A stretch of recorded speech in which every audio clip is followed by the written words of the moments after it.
Assalamualaikum warahmatullahi wabarakatuh. Pada kesempatan kali ini, saya akan mempresentasikan mengenai tugas analisis dan perencanaan sistem informasi, yaitu tentang industri manufaktur, bab 1, dari buku Basic Manufacturing First Edition by Roger Fleming.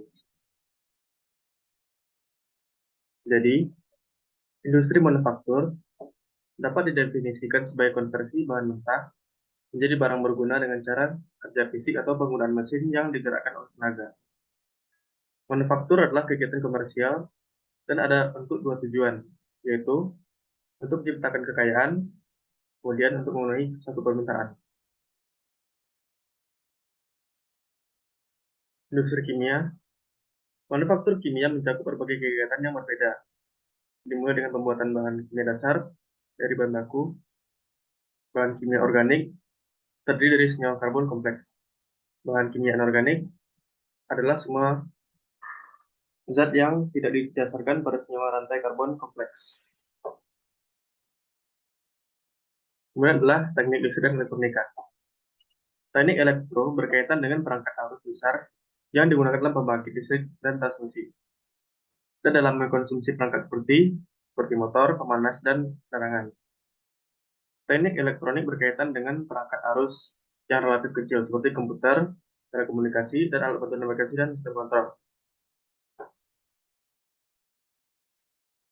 Jadi untuk teknik listrik dan elektronika itu mencakup rekayasa instrumen, teknik mesin, pembuatan alat transportasi.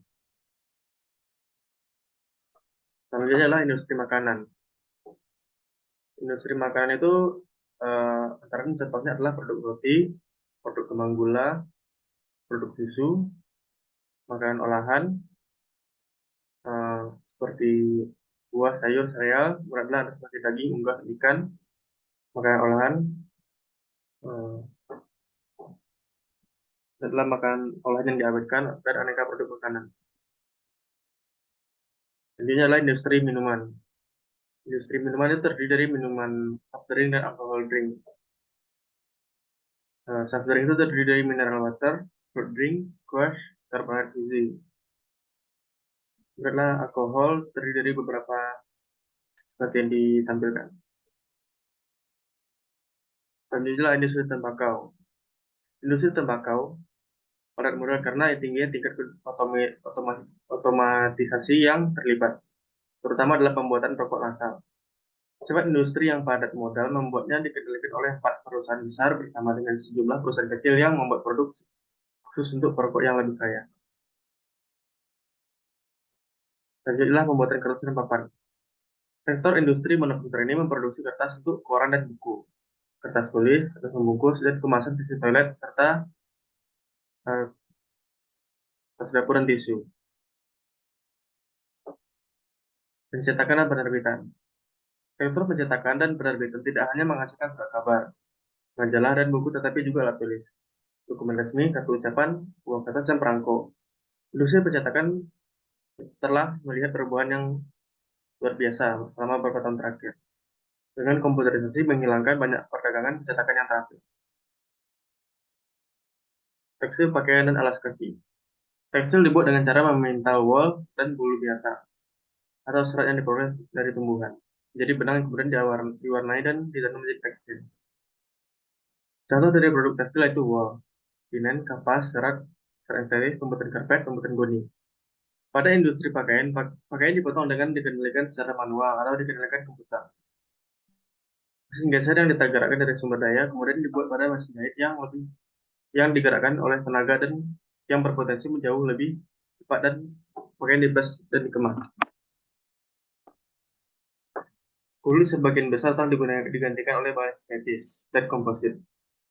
Produk fashion cenderung dibuat di Italia dan paket olahraga sebagian besar diimpor dari daerah berbiaya rendah.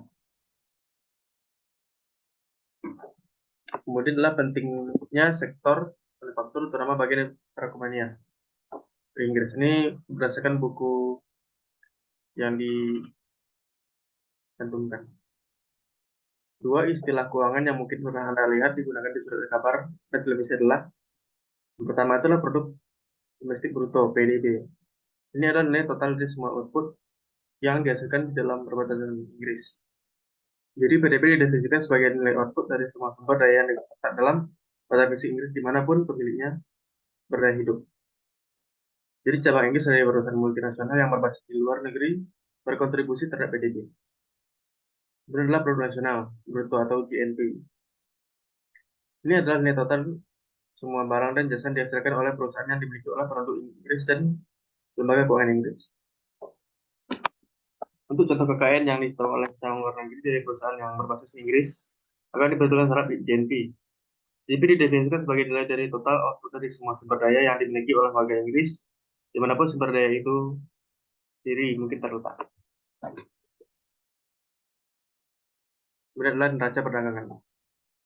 Secara nasional, total pendapatan yang kita peroleh dari luar negeri untuk kita harus menyeimbangkan, kita melebihi total pembayaran yang harus kita lakukan di luar negeri untuk membayar impor. Saldo ini disebut neraca perdagangan. Kemudian adalah industri dan lokasinya. Banyak faktor yang mempengaruhi lokasi industri di Inggris selama berabad-abad. Dan dari waktu ke waktu, faktor-faktor ini telah berubah sebagai akibat dari perubahan kebutuhan produk. Sebagai akibat dari kemajuan teknologi dan sebagai akibat dari kepentingan politik, ada beberapa faktor yaitu bahan baku, sumber daya manusia, insentif dan transportasi pasar.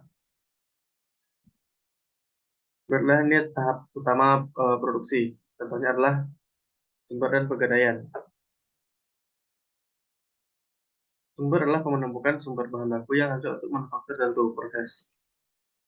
Pengadaan adalah proses mengurai bahan baku setelah mereka memiliki telah bersumber. Adalah persiapan bahan. Bahan-bahan inilah contohnya pembuatan roti. Bahan-bahan roti akan diukur ke dalam jumlah yang dibutuhkan untuk jenis roti yang dibuat biasanya 20 kg tepung, 140 liter air, 4 kg garam, dan 2,5 kg ragi dan yang dikemas untuk membuat sebuah adonan dasar. Ini adalah pengolahan. Bahan-bahan itu dikemas menjadi adonan dengan mesin berbagai macam bahan baku seperti lemak, susu bubuk, dan gula ditambahkan sesuai dengan jenis roti yang dibuat. Menurutlah penyelesaian. Dalam contohnya kita dapat mengasumsikan bahwa kita membutuhkan irisan roti. Oleh karena itu, proses finishing adalah mengiris roti secara otomatis dengan mesin. Selanjutnya adalah kemasan. Roti akan menjadi dibungkus secara otomatis agar tetap segar. Kemasan akan dicetak ulang dengan logo pabrikan untuk tujuan perdagangan, bersama dengan daftar bahan dan informasi nutrisi sekarang. Dua juga oleh hukum roti yang menjadi pembungkus dari otomatis agar tetap segar. Kemasan akan dicetak dengan menggunakan bersama dengan daftar bahan, informasi nutrisi diwajibkan oleh hukum.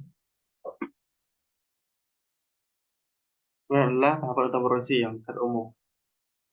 Sumber adalah menemukan bahan baku yang cocok untuk memanufaktur tertentu. Pengadaan adalah proses memperoleh bahan baku setelah mereka memiliki setelah bersumber. Ini adalah persiapan bahan. Persiapan material mengacu pada inspeksi dan persiapan barang yang masuk. Bahan baku untuk diproses dan sangat penting dalam mencapai mengira produk. Pengolahan mengacu pada konversi bahan dari bentuk-bentuk ke bentuk lainnya. Sebagai kita melihat bahwa toko roti mengubah tepung, air, dan ragi menjadi roti. Kemudian adalah finishing adalah setiap melakukan yang diterapkan oleh barang-barang manufaktur untuk memberikan baik penampilan yang menarik atau untuk melindungi mereka dari kerusakan atau keduanya. Selanjutnya adalah perakitan. Perakitan adalah penyatuan berbagai bagian yang diproduksi untuk membuat produk lengkap. Yang terakhir adalah timbangan produksi. Skala produksi akan bergantung pada jenis produk dan permintaan produk tersebut. Pengelompokan yang luas adalah sebagai berikut. Pertama adalah early continue dan prosedur, kemudian adalah produksi batch berulang, kemudian adalah produksi batch jabbing dan prototipe kecil. Ya, demikian dari presentasi saya. Apabila banyak kekurangan, mohon dimaafkan. Apabila tapi walhidayah. Assalamualaikum warahmatullahi wabarakatuh.